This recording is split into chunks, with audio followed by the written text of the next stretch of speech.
Okay, here we are live, Beechwood, New Jersey. Check it out.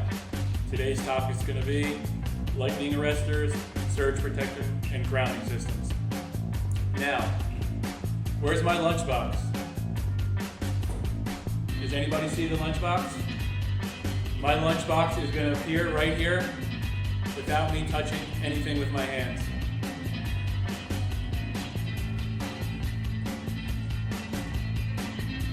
You guys ready?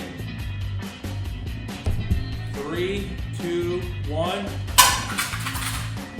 Check it out. Defying gravity. Here's what's in my lunchbox today. Peanut jelly, peach yogurt, granola bar, cheese. Everybody know what the difference between surge protection, lightning protection, and ground protection is? You know there's over 2,000 people who die a year from lightning and surge protection. $450 million in damage a year from lightning. That's how dangerous it is. People don't realize it. People don't care about it or worry about it until it happens. Once it happens in their house, then it's a problem. Then everybody gets all nervous and everybody freaks out. They call their insurance company, and half the insurance companies don't cover you because you don't have the right protection. Number one is lightning protection. What lightning protection is, they're metal spikes that go on your roof. In case you ever have any lightning hit your house, it hits the lightning rod, and it goes straight to the ground. It goes 6 feet in the ground. That's the number one protection you can have. In other words, you want to keep the lightning away from your house. And most people don't have that. Very few people have that in their homes. They say most people don't have that. They have that in a lot of commercial buildings that have to have it. Well, it's everything in their whole entire facility, like hospitals, will be completely damaged by lightning. The second one is grounding system. That's required by the electrical code. What that is, 2 ground rods that are 8 feet long that go in the earth 6 feet apart. So if any lightning does come in your house and hits your system, it goes straight through the ground wire, it goes into earth, and it cancels out.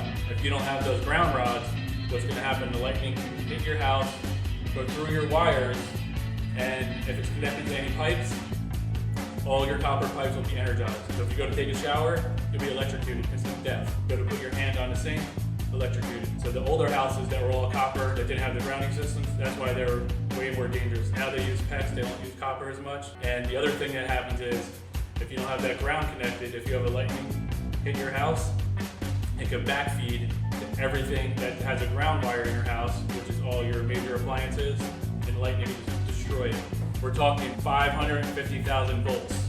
And these systems are only designed to handle 220 volts the most. Okay, and then we have surge protection, and we have surge arrestor. Surge protection, what that does, if you have any lightning hit your house, it actually shuts it off.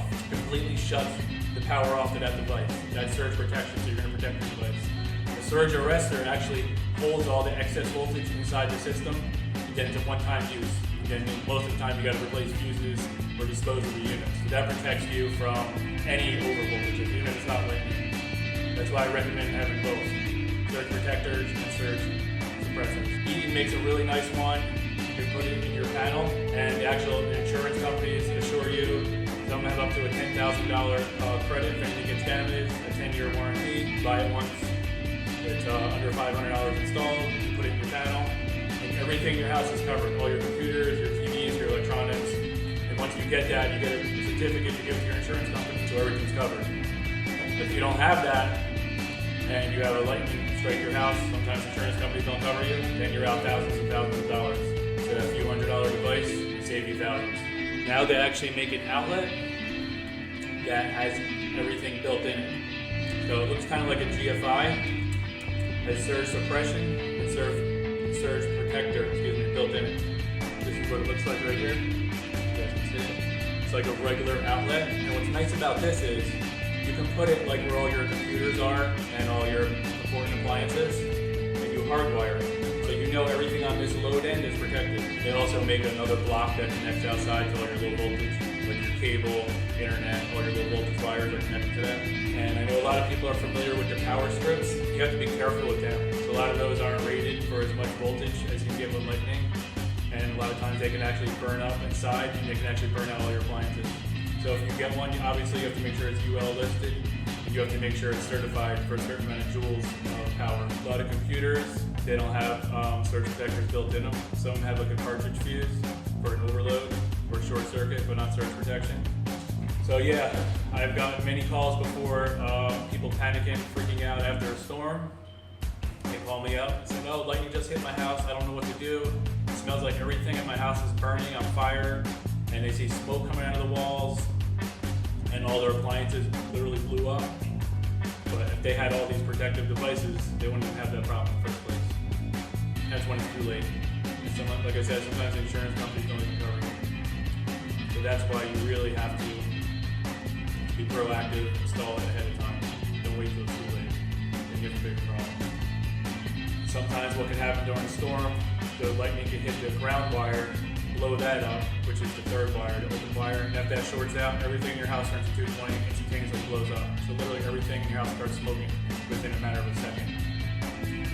Okay, and then like I said, the second half, I wanted to talk about the JCM project Make It Happen Ocean County. So we have our second customer that we're going to be collaborating with on this. Her name is Lauren Cope. She's a realtor from Wykert, and we did a little project for one of her clients. We upgraded some baseboard heat, some thermostats, and some electrical troubleshooting in the attic, and some small items that were on home inspection list.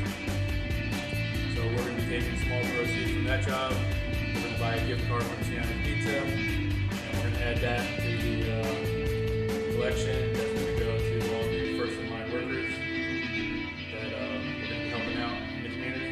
If anybody wants to participate in it, you can contact me or anybody in the company.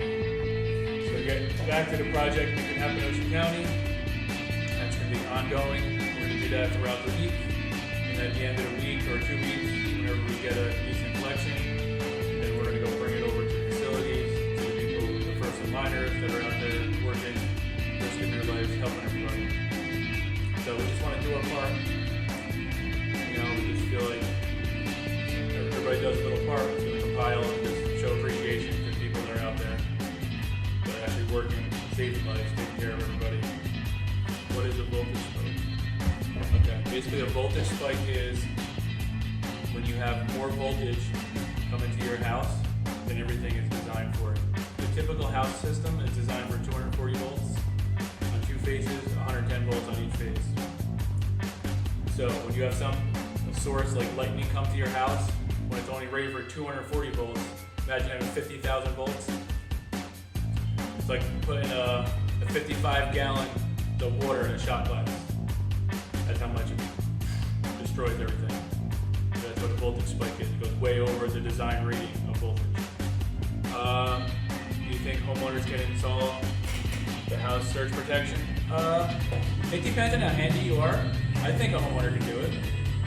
I'll just consult with an electrician first. If you're pretty handy, I can tell you right now exactly how to do it. First thing you would want to do is shut your main breaker off, make sure all your power is off in your house, and then you get a circuit breaker that it connects to, and pretty much you put it inside, there's a little connector, you wire it to the side of the panel, the two wires, connect that to the circuit breaker. So it's a matter of connecting 4 wires to your panel. I would say yes, an average homeowner can do it if you're pretty handy. But if you're scared, really afraid of electricity, you may not want to. Besides lightning, where can power and surge come from? Oh, you can have power and surge actually come from the grid, which is the utility lines that feed your power. Sometimes there's what's called dirty power that comes in, or if there's anything wrong with the transformer substations, their voltage could be off the charts, and that can cause damage to your house. All the regular household surge protector devices, you can buy all them at Home Depot or Lowe's. That's why I recommend buying them, that way you can read it on the box and you know what you're getting. Alright, guys, well, thanks for watching. I appreciate everybody that watches it, and please be safe out there. It's the most